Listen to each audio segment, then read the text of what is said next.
بسم اللہ الرحمن الرحیم الحمد للہ رب العالمین والعاقبۃ للمتقین والصلاة والسلام علی خیر خلقہ محمد وآلہ واصحابہ اجمعین۔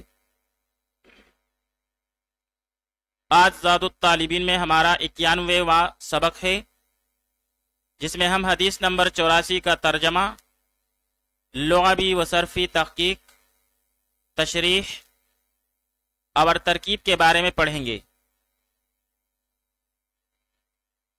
حدیث نمبر 84 ہے، ان من العلم جہلا، ان من العلم جہلا، ان من العلم بے شک بعض علم، جہلا جہالت ہیں، ان من العلم بے شک بعض علم، جہلا جہالت ہیں۔ اب یہاں پر العلم بمعنی ادراکی حقیقت، واقفیت، پھر باب سمع یسمعو سے علم یعلم علما بمعنی جاننا، واقف ہونا، پہچاننا، اور اگر مصدر علمن ہو تو معنی پٹے ہوئے ہونٹ والا ہونا، اور باب نصر ینصرو سے علم یعلم علما بمعنی شناخت کا نشان لگانا، علم میں کسی پر فوقیت لے جانا۔ جہل بمعنی نادانی، ناواقفیت، بے خبری، بے وقوفی۔ پھر باب سمع یسمعو سے جہل یجہل جہلا بمعنی ہانڈی کا خوب جوش مارنا، بے وقوفی دکھانا، ناواقف ہونا۔ آئیے اب اس حدیث شریف کی تشریح پڑھ لیتے ہیں۔ علماء کرام نے اس حدیث شریف کے 2 مطلب بیان کیے ہیں۔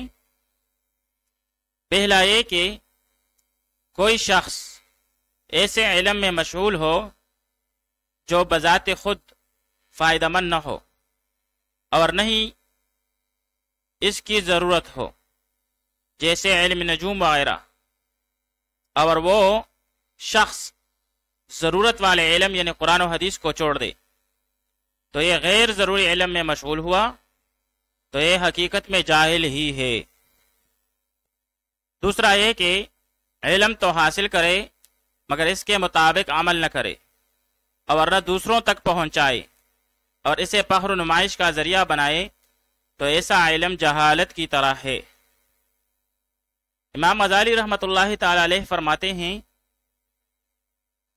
کہ جو شخص علم حاصل کرنا چاہے تو اس سے پہلے وہ یہ بات طے کرے کہ اس تحصیل علم سے اس کا مقصد کیا ہے۔ اگر صرف فخر و نمائش اور بڑائی کو لوگوں پر جتلانا ہے تو یہ شخص علم کے ساتھ جاہل اور اپنی جان کا دشمن ہے، اور اگر حصول علم سے مقصود اللہ کی رضا، جہالت کو دور کرنا اور پھر اسے دوسروں کو سکھلانا ہو اور سکھانا ہو تو اس شخص کو چاہیے کہ وہ علم حاصل کرے۔ آئیے اب اس حدیث شریف کی ترکیب پڑھ لیتے ہیں۔ ان من العلم جہلا، ان حرف از حروف مشبہ بالفعل، من العلم من جارا، العلم مجرور، پھر جار مجرور مل کر ثابت شبہ فعل کے ساتھ متعلق ہوا، پھر ثابت سیاہ اسم فاعل اپنے ہوا ضمیر فاعل اور متعلق سے مل کر شبہ جملہ ہو کر یہ خبر مقدم ہوئی انا کے لیے۔